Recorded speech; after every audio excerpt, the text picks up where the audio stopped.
Va ora in onda Largo ai bambini, educazione e dintorni. Dove c'è un bambino, c'è un'intera società, con Francesca Corbella. Buonasera, bentrovati, anzi buon pomeriggio. Allora, la pagina di oggi ha lo scopo, ha l'intento di tener viva una faccenda che tenta in tutte le maniere di sparire dalle prime pagine, anzi non c'è neanche mai arrivata, e che per fortuna il giornale La Verità invece ha messo ben in evidenza. Allora vi ricorderete certamente del nostro simpatico Domenico Arcuri, e certo, come dimenticarlo. Pensavamo tutti di averlo archiviato, anzi che si fosse autoarchiviato, ma invece torna un'altra volta alla ribalta con dei bei fatti. Allora, i fatti che appunto sono stati riportati dalla Verità e che io, intendo, rispolverare, tenere vivi, risalgono al periodo pandemico. Io spesso riparlo di questo argomento perché, non dobbiamo, dimenticarlo con tutte le sue ombre e le sue, zone oscure che pian pianino si spera vengano, chiarite. Una di queste zone d'ombra è proprio, i fatti di cui parla La Verità e di cui voglio parlare anch'io. Allora, in quel periodo pandemico, quando il nostro, Domenico Arcuri, fu, nominato commissario straordinario per l'emergenza Covid dal, amico, compare, perché nessuno lo conosceva questo personaggio, l'allora presidente del Consiglio Giuseppe Conte, del governo Conte 2. Niente, poiché, i cadaveri passano sotto i ponti, allora presto anche, quello di chi si comportò poco bene passerà, cadavere politico ben inteso, e quindi qui abbiamo forse il primo, quello di Domenico Arcuri. Scrive La Verità, riportando una sentenza del Tribunale di Roma, che la Presidenza del Consiglio dei Ministri, in solido col Ministero della Salute, quindi io e voi per intenderci, dovranno risarcire un danno pari a oltre 203 milioni di euro, più gli interessi di mora e le spese legali, che ammontano a parecchi altri quattrini, alla società JC Electronics Italia, che ha intentato e vinto una causa legale per una gestione a dir poco pasticciata, diciamo così, oscura, di un contratto per una fornitura di mascherine. Ma, cosa avrà fatto Arcuri per provocare questo danno così ingente alle casse dello Stato? Sarebbe bello che pagasse lui, no, diciamo tutti quanti noi. Brevemente, l'Arcuri ha stracciato un contratto regolarmente firmato e onorato dalla controparte, questa società, JC Electronics, per non ben precisati motivi, o meglio per motivi ritenuti poi, inesistenti dalla magistratura, come ad esempio una mancata certificazione delle mascherine che poi in realtà erano stati, certificati da un ente certificatore, il mancato invio di una PEC o la mancata lettura di una PEC, insomma delle cose un pochino di lana caprina che il nostro, adduce a giustificazione. Secondo i giudici, come riportato dalla Verità, viene accusato di aver gestito le importazioni in modo da favorire un circuito esclusivo, quello di Vincenzo Tommasi e Mario Benotti, 2 dei mediatori della maxi commessa da 800 milioni di mascherine pagate la modesta cifra di 1,2 miliardi di euro. Tesi della Procura della Repubblica di Roma basata su un'informativa del nucleo valutario della Guardia di Finanza risalente al 7 luglio del 2022, come riportato esattamente dalla Verità. In soldoni, la gestione allegra dei soldi dei contribuenti, della quale gestione al momento è incaricata di indagare la commissione parlamentare d'inchiesta sulla gestione dell'emergenza Covid, è al centro di questa questione, perlomeno noi puntiamo l'indice contro questa gestione. A riprova di quanto tante volte abbiamo notato, sentito e intuito, adesso è ancora più chiaro il motivo del perché la sinistra e il Movimento 5 Stelle hanno sempre osteggiato la nascita prima e il lavoro poi della commissione d'inchiesta. Hanno lanciato strali, non bisognava istituire una commissione d'inchiesta, secondo loro andava tutto bene così, evidentemente c'erano degli scheletri nell'armadio.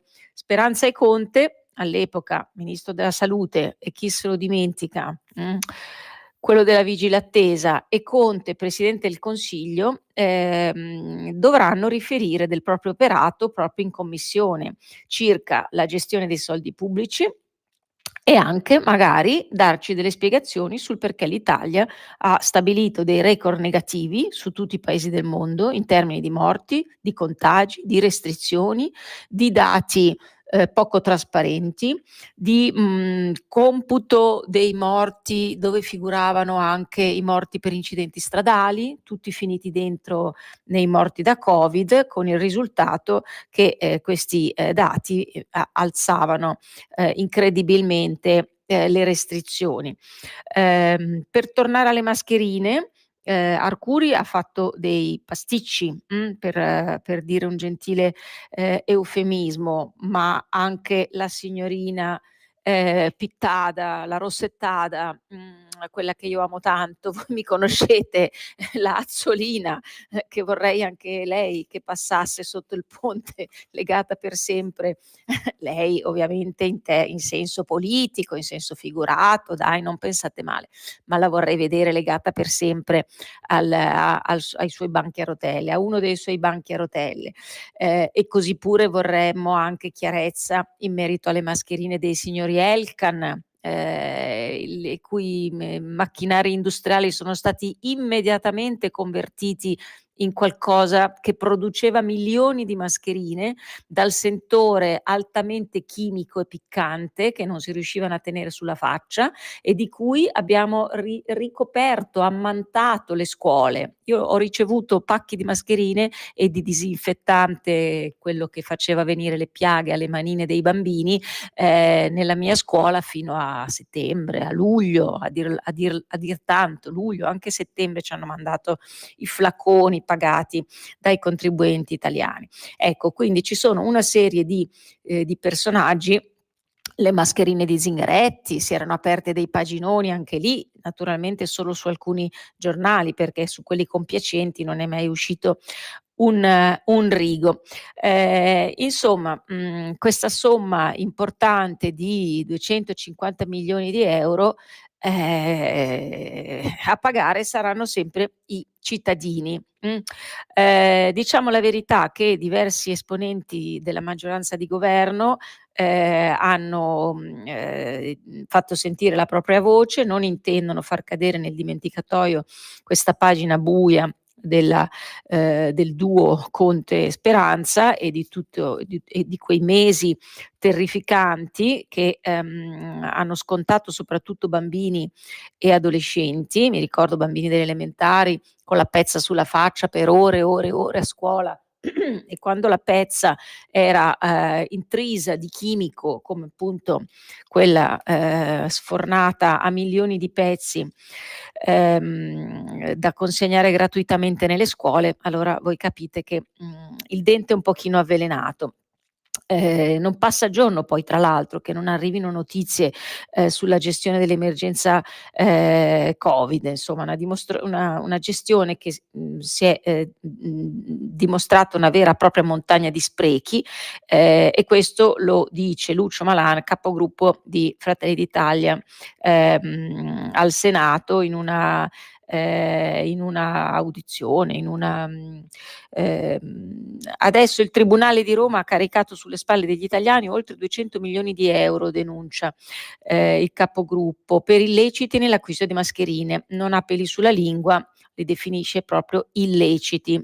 La risposta a quell'emergenza non smette di stupire in negativo, dalla limitazione delle libertà costituzionali, perdita del lavoro per chi, anche i medici di cui c'era un enorme bisogno, sono stati lasciati a casa perché non avevano fatto il vaccino, attraverso i famigerati DPCM, ve li ricorderete, a reti unificate dalle 8 alle 10 di sera, una sera sì, una sera no, scuole come la mia subissate a un livello 4, 5, 6 circolari al giorno su misure da prendere, su misure da tenere, la regione che contraddiceva lo Stato poi passava al comune, il comune recepiva in modo diverso, non si capiva più niente. Diciamo una gestione a dir poco allegra poi dei contratti e delle forniture. Ecco, così Lucio Malan, ma anche tanti altri esponenti del governo hanno accusato, insomma, questa beffa ai danni dello Stato, perlomeno una gestione nebulosa, ecco. E quello che io adesso voglio dirvi è che si sono alzati i toni anche ultimamente, perché Claudio Borghi, che è stato in prima linea da subito, perché adesso è facile parlare, adesso che è tutto finito, adesso è facile far le esternazioni in Parlamento contro la gestione appunto poco scrupolosa, diciamo così, a carico del Movimento 5 Stelle, no, che del quale lo stesso Grillo ha mostrato, ha fatto passare il feretro, il sotto il ponte recentemente. Ecco, adesso è facile appunto accusare del gigantesco sperpero di denaro pubblico che dovremo pagare noi cittadini, ma quando fu più difficile, quando era veramente impopolare, quando serpeggiava la paura, anzi dominava la paura, ecco, diciamo che pochi hanno osato dire la verità sulle cose e perlomeno chiedere la chiarezza sulle cose e appellarsi anche alla libertà di scelta. È stato molto coraggioso Claudio Borghi, al quale va tutto il mio appoggio anche in quest'ultima fase, perché lui proprio con l'obiettivo assolutamente schietto e determinato di fare piena luce, ha chiesto e voluto e sostenuto, diciamo la parola giusta, la nomina a commissario, a consulente e commissario della commissione anti-Covid, la commissione parlamentare sul Covid, il professore Giovanni Fraiese. Naturalmente si sono alzati tutti a tuonare perché un Novax in commissione, eccetera, no? Abbiamo sentito dei commenti pazzeschi, come per esempio è stato scritto in un post dall'ineffabile Burioni, dopo la nomina del professor Fraiese a commissario, Burioni ha postato un vampiro all'Avis. Ecco, commenti di questo tipo si sono sprecati dall'ala di sinistra. Allora io adesso, per amore della verità, vi leggo il curriculum vitae del professor Giovanni Fraiese. Allora, Giovanni Fraiese è nato a Roma il 21 febbraio del 1972 e perché ve lo leggo? Perché è un curriculum lungo 1 chilometro, non riuscirò a leggerlo tutto in radio, ma che va senza tanti giri di parole e tanti commenti a suffragare l'assoluta bontà della scelta di Claudio Borghi di sostenere questa figura assolutamente autorevole, coraggiosa e che si è distinto per autorevolezza anche nell'esprimere il suo parere in merito al non vaccino anti-Covid. Allora, pur essendo un medico, per cui è già detto tutto. Allora, a 24 anni il dottor Fraiese si è laureato all'Università di Roma Tor Vergata, summa cum laude. Nel 97-98 era ufficiale medico di complemento presso la Guardia di Finanza, ambulatorio medico, comando generale della GDF di Roma. 2001 specializzazione in endocrinologia e malattie dismetaboliche. Votazione 77esimi cum laude, Università di Roma Tor Vergata. Nel 2001-2004 ricercatore non confermato in endocrinologia e malattie del ricambio presso il Dipartimento di Medicina Interna di Roma, dirigente medico di primo livello presso l'ambulatorio specialistico. Vado un pochino veloce. 2004-2006, ricercatore confermato in endocrinologia e malattie del ricambio presso il Dipartimento di Medicina Interna Roma Tor Vergata, dirigente medico di primo livello presso ambulatorio specialistico. 2006-2013, professore associato di endocrinologia nel corso di laurea in scienze motorie a Cassino, professore docente nel corso di laurea in medicina e chirurgia, Tor Vergata, corso di specializzazione in endocrinologia, professore docente, 2014 a oggi, professore associato di scienze mediche e tecniche applicate, corso di laurea in scienze motorie, Università Foro Italico di Roma, eccetera.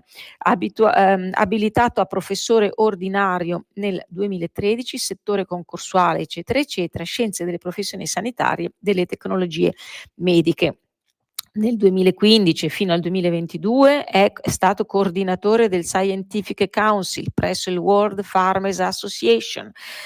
Oggi è membro dello Scientific Council presso il World Farmers Association. Titoli e permanenze presso istituti scientifici esteri e non. Honorari, scusatemi, clinical assistance a Londra. Poi ha lavorato postgraduate training in Texas, poi stagista di ricerca presso il centro di ricerca a Laval in Quebec, a Quebec City, Université Laval di Quebec City in Canada, postgraduate training, Università di Pisa, formazione delle tireopatie complesse e tumori della tiroide. Insomma, abbiamo poi collaborazioni attive internazionali presso ospedali di Londra, ancora in Canada, a Houston, e ad Amsterdam, in Olanda, a Tirana, in Albania. È autore di oltre 70 lavori scientifici sul campo endocrinologico, oncologia, eccetera, eccetera. E qui va avanti ancora un po'. Quindi questo il curriculum importante del professor Giovanni Fraiese, che si è insediato nella commissione parlamentare anti-Covid, e lo ringraziamo per il buon lavoro che svolgerà e speriamo che porti luce e chiarezza sugli sperperi, ma anche sulle restrizioni che sono state indebitamente comminate agli italiani, con tanti bambini, tanti lavoratori, tanti adolescenti che ancora portano i segni di questa pessima gestione che è stata fatta.